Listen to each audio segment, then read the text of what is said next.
What it do, what it do, what it do. Y'all, it is your girl, I'm Sip Love, and we are here with an episode of Love My Dirty South podcast. So first and foremost, you guys, I just want to thank all of the supporters, everybody that have keeping up with the podcast. Be sure to follow us on Instagram, Dirty South Network, and now follow us on our Heart Radio, Love My Dirty South podcast, on YouTube, Love My Dirty South podcast, Apple Podcasts, and Spotify, Love My Dirty South podcast. So today I have a special guest, you guys. I have been trying to interview her for a while, and I'm so glad that she's sitting next to me. Now, she's not from the Deep South, if we keep it in a book, but she is on the west side of Chicago, okay? And I'm just really into what she has going on. She's a musician, she's a poet, she's all thing Black, and I love it. You guys know that anybody that comes to this platform has some type of Black Southern story or just a Black story in general that I want to continue to highlight, okay? So without further ado, I'm going to go ahead and let her introduce herself. Go ahead and tell them your name. Okay. Hey, y'all. I'm Pinky the Poet. I also go by Pinky, just Pinky Flat. Real name, Coriana. And I'm a cool mix of the South. I've been here for a while. Yeah. Okay, now, before we dive into everything, I like to ask my guests, what 4 states do you classify as down South? Alabama, Florida, Georgia, Mississippi. Mississippi? Alabama. She said Alabama, Florida, Georgia, Mississippi. Now for me, and y'all already know because I always say this, it's gonna be Alabama, Louisiana, Mississippi, and Georgia. Oh, Louisiana. Yeah, but you know, a lot of people like, and that has been kind of getting like a lot of attention, especially on TikTok, with people, you know, feeling like Texas is more southern than Louisiana, or more southern than Atlanta, or more southern than Florida. So if you had to choose between Texas and Florida, who would you feel like would be more southern? I would say Florida. Why?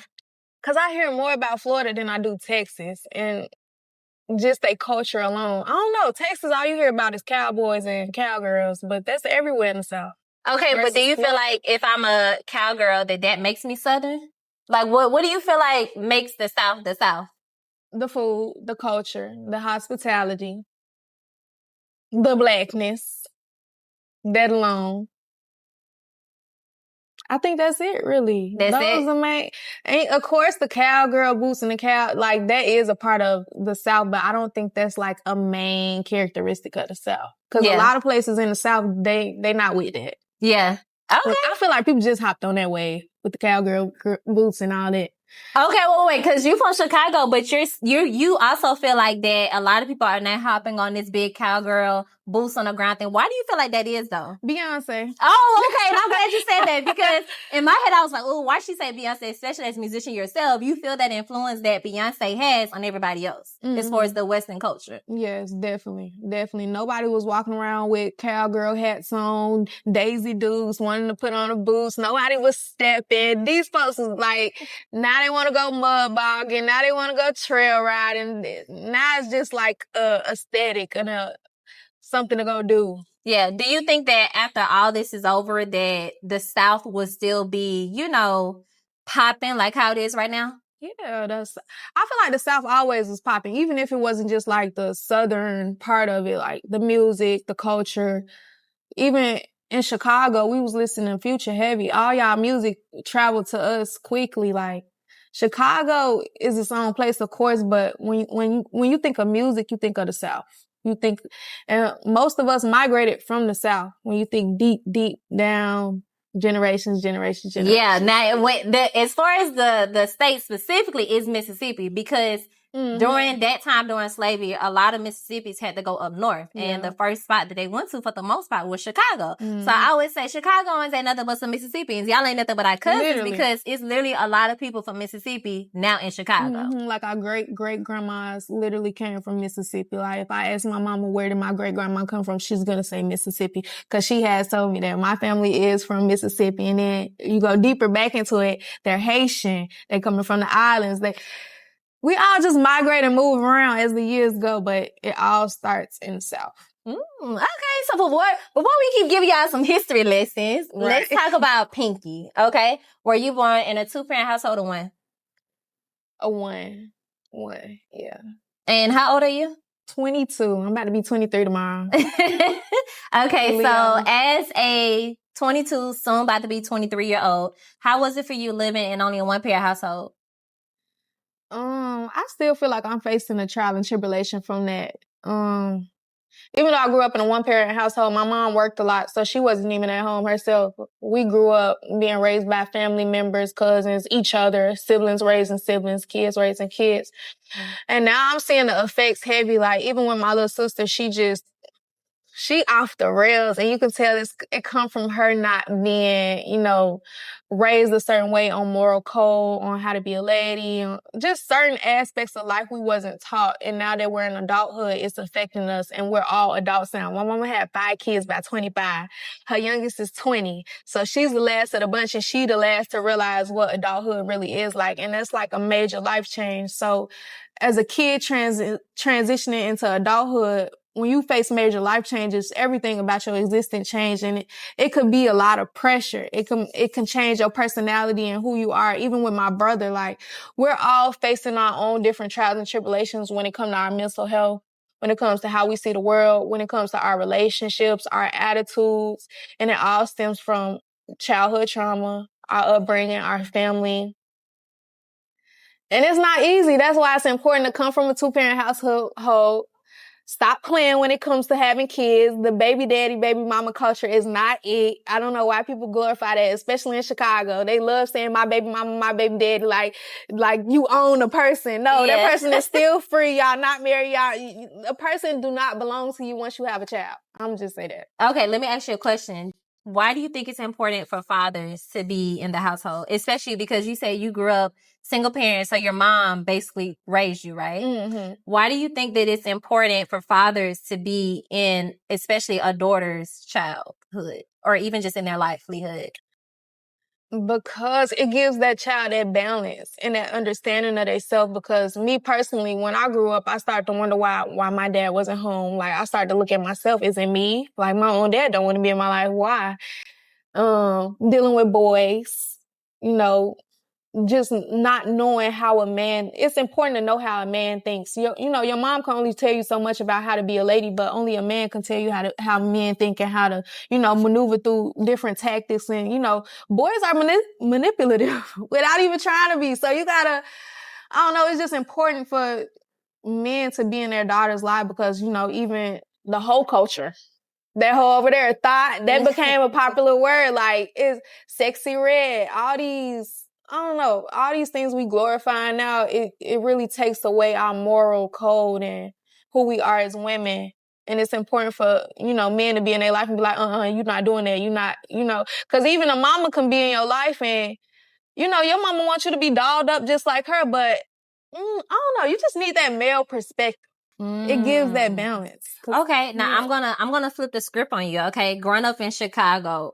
Now, say if somebody wants their father around, but say if they experience maybe sexual assault, or they experience anything that probably prevented a good relationship with a male figure in their life. Mm-hmm. How do you think that person is supposed to navigate as far as being around any male moving forward?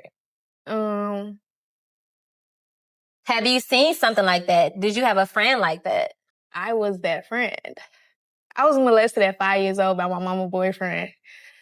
And I just remember wanting somebody to do something for me. Somebody to stand up for me. Like, my mom, she did what she could till she didn't. And I remember just wanting my daddy to go beat him up. Like, go get that nigga. Go get him. Like, or just teaching me that, okay, that happened to you now. This is how you, maneuver through life now that happened to you. But in the Black culture, people sweep shit under the rug so much. Like, it happened to my mama. It happened to my grandma. It probably happened to my great grandma. And we don't talk about it enough. We don't talk about how to, deal with the aftermath of that trauma. Because me personally, in high school, I have sexual relations with somebody and it wouldn't be a good experience, and it automatically take my mind back to that moment in my life. It could be the smallest thing. It could be the smallest of thing. His breath could have stunk and I'd be like, oh, this ain't it. And I remember another, like, it's how the mind works. Like, anything in relation to the same thing, it will trigger that in you. It's just, I don't know how to explain So it. now with you being a 22-year-old, how is your relationship with males? Non-existent. Non-existent. It's bad. It's still bad, but I'm growing up and I'm becoming more aware of myself. Nowadays, I got an attitude. I don't go for nothing. I don't have tolerance or patience for anything or anybody, but I also have to understand nobody's perfect. And we all got different perspectives of things. Like, this person could have did something to me and not even realize, okay, this hurt her feelings. This why she acting different. But I wouldn't say nothing. I just go ghost. But in his mind, he probably thinking, oh, she cheating on me. She not talking to me because she this or that. But it all comes back to like communication. I feel like if you can communicate with anybody, you can work through anything. So right now I'm just teaching myself how to just heal myself from my trauma. Okay. Now we know that there are a lot of resources out there, therapists, a lot of coach people out there that help people navigate through their traumas.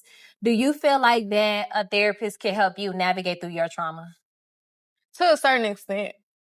Because you can go to therapy, but you have to do the work. You have to be intentional because everybody has patterns. Everybody has ways about themselves. And, you know, the older you are, the worse it is and the harder it is to change because after a certain point, you have a fixed personality, a fixed beliefs and a fixed mindset. So you can do things subconsciously and not even know you're doing it.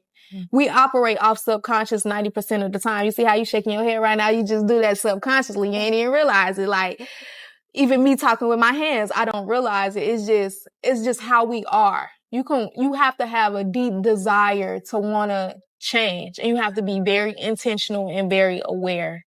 So yeah, a therapist can only help you so much, but you have to have that desire in your heart to really want to change. Okay. Yeah. But you, I feel like you bypassed my question. Would you go to therapy, basically? Yeah, I go to therapy. You go to therapy now? No, I don't. No. I have okay, so I'm gonna be transparent. I have been looking for a therapist. I came from a certain type of background. Okay. It wasn't all, pink flowers and roses and picket fence over here in this ballpark. Okay. It wasn't until my best friend kind of recommended that I do seek therapy. And my situation was kind of similar to yours as far as having that, molestation area as far as a male, but it wasn't with me. Okay. But it was with somebody that was very close in my family. Mm-hmm. So, I think that with me being busy all of the time, that's like kind of my way of like not saying I'm serious about it.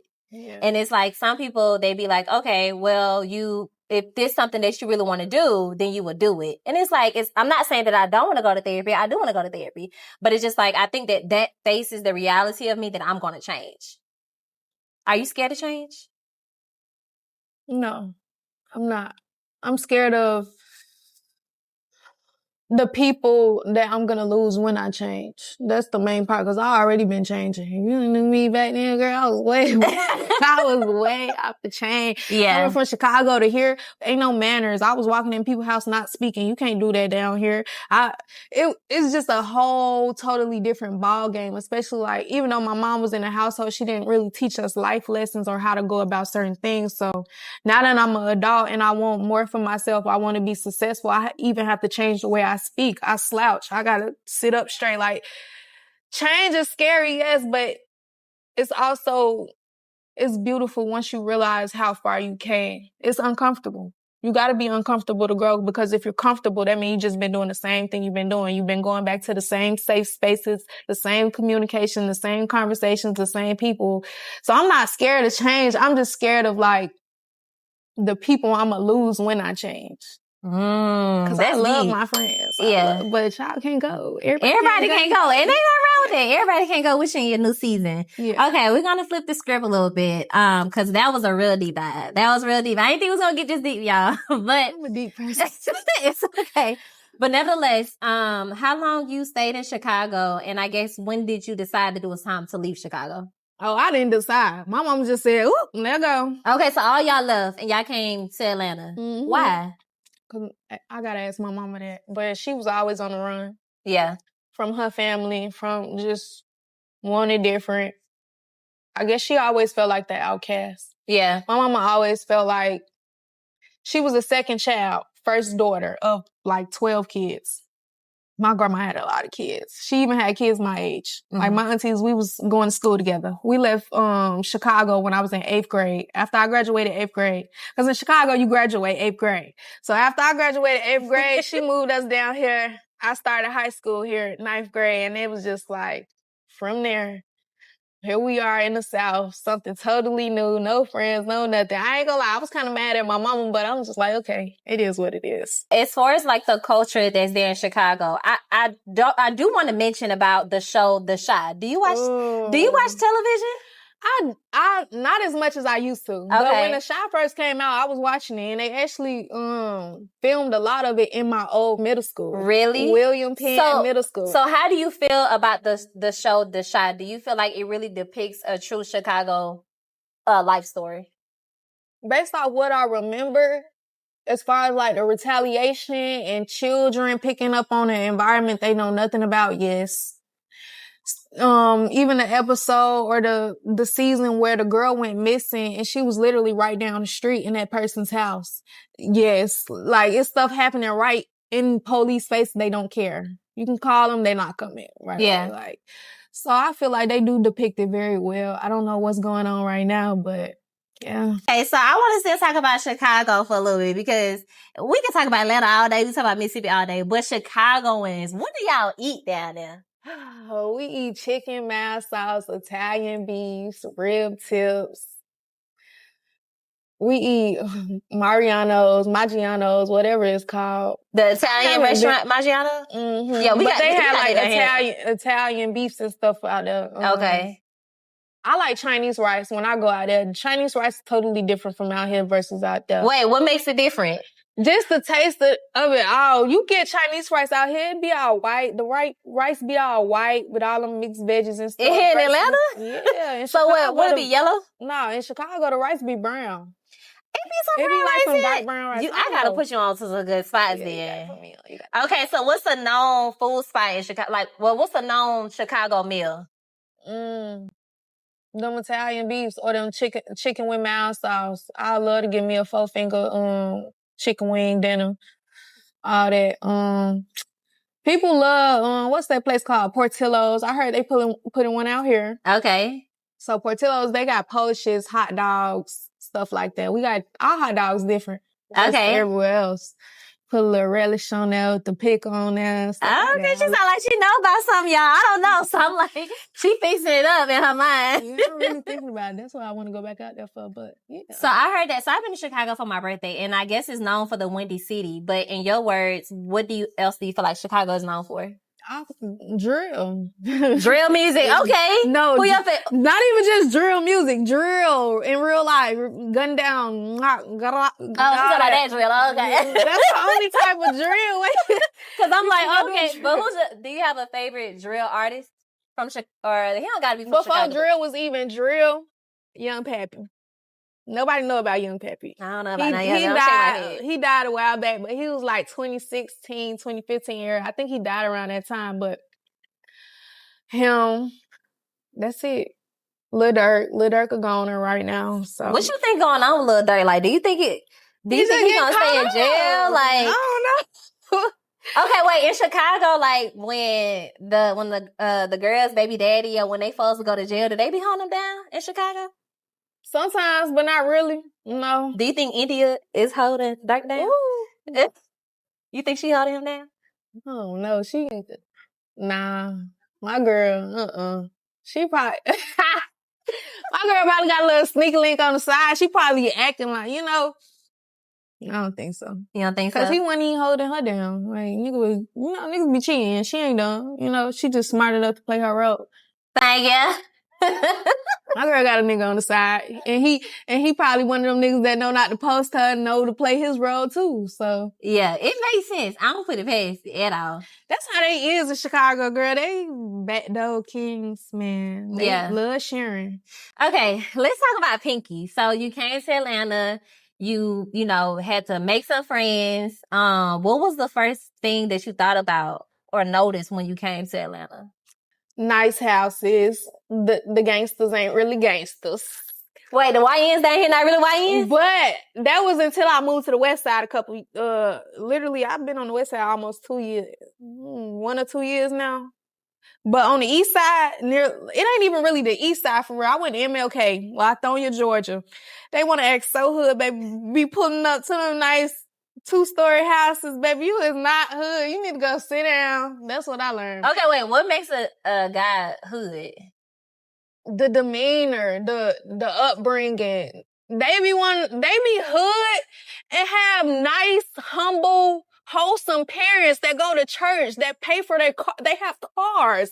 You know, you got nice clothes on your body. Like, you have no reason to be out here. You have a job. You go to work. Yeah. Versus in Chicago, no, they got have a whole to do savings this. that your Mama parents not at put home. in. Right. Mama not at home. Daddy not at home. Probably got to take care of your siblings. Like, it's a whole different ball game. It's a whole different world. It's a whole different mindset. And out here, the real hood niggas, they're more organized. I ain't gonna lie. They more strategic. Like, you won't get caught in nothing unless you in something. Unless you just living that life. For the most part. For the most part. Yeah, the percentage of people just being bystanders is very low versus in Chicago, you can let it be a baby and you're gone. Yeah, and that's messed up. But unfortunately, that's the reality. Yeah. So when you first got here, whatever, you made your mark, what made you get into music? Let's talk about that. So I went to college. In college, I was playing soccer. And I broke my leg. When I broke my leg, I was like, I don't know what I'm finna do after this. I came back and I tried to play. It was not the same. I'm like, this ain't what's going on. And I went to a little country school. So I just started writing. I always wrote though. Like, I just never took it serious because it's just like me, a rapper, a singer. Like, that's so unrealistic. But I just kept writing. And then it just got to the point where I just started recording myself, like in my sister's house or at my mama's house, me recording myself saying my poems. And then they just kept going up. It just kept building from there. And then I met this person a couple years ago. He go by Seti Hendrix or whatever. He was the first person. That is. Yeah. He was the first. Shout out to Seti though. Shout out to him. Shout out to Seti. He was the first person to like really recognize my poetry. Yeah. And put me on one of his tracks for his upcoming album. And it started from there. And I was like, oh, okay, so somebody actually really hearing me. They really fuck with it. So I just kept doing it and just kept building from there. I started getting on stages. I was like, whoa, like. Do you feel like your family supports you? Do you feel like that they support you like 100%, 75%? If you can give a percentage, what would that percentage be? I'll say they support me 25%. My mama tried to support me. But it's only so much you all can do from another state. And I feel like a lot of my family, they really some low-key haters. They'll pretend they fuck with you, but the moment you on your, like, the moment I'm going through a downfall or a struggle, it's like gossip among the family. Like, where was y'all when I needed y'all? Like, it's crazy. I don't even know how to explain them. How does that make you feel that your family only supports you 25%? I'm not gonna lie, a lot of my pain and my sadness comes from, like, not having my family around me.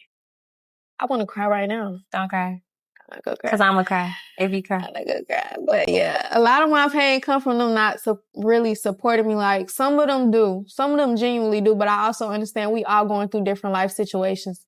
And Chicago is a whole different world. And, like, this new age, this shit hard.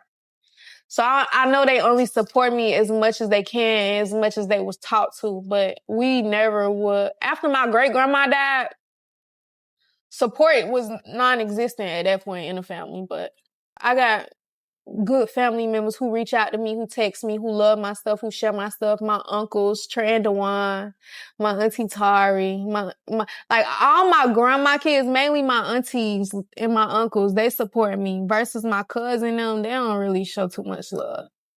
Yeah. But okay, well, we support you. We support you on this platform. You done networked with some people that here in Atlanta. I'm pretty sure that they support you at the end of the day, in the future, looking brighter for you. Okay, so I'm excited, period. Thank you. And speaking of the future, tell the people any upcoming projects you got going on or what you're currently working on right now. Okay, so I'm working on my third poetry album. I just dropped the second one, so y'all can go get that. I got 2 out right now. It's Love Me Before They All Do and Love Me Before They All Do 2 on all platforms. And the third one, you just gotta wait to see it come. Ooh, I'm excited. Me Okay. too. Tell the camera who is probably one artist that you can see yourself collaborating with. I love Rod Wave. I ain't never been no fan of nobody, but if it was Rod Wave, I could see me collaborating with him. What's that lady name? Caesar.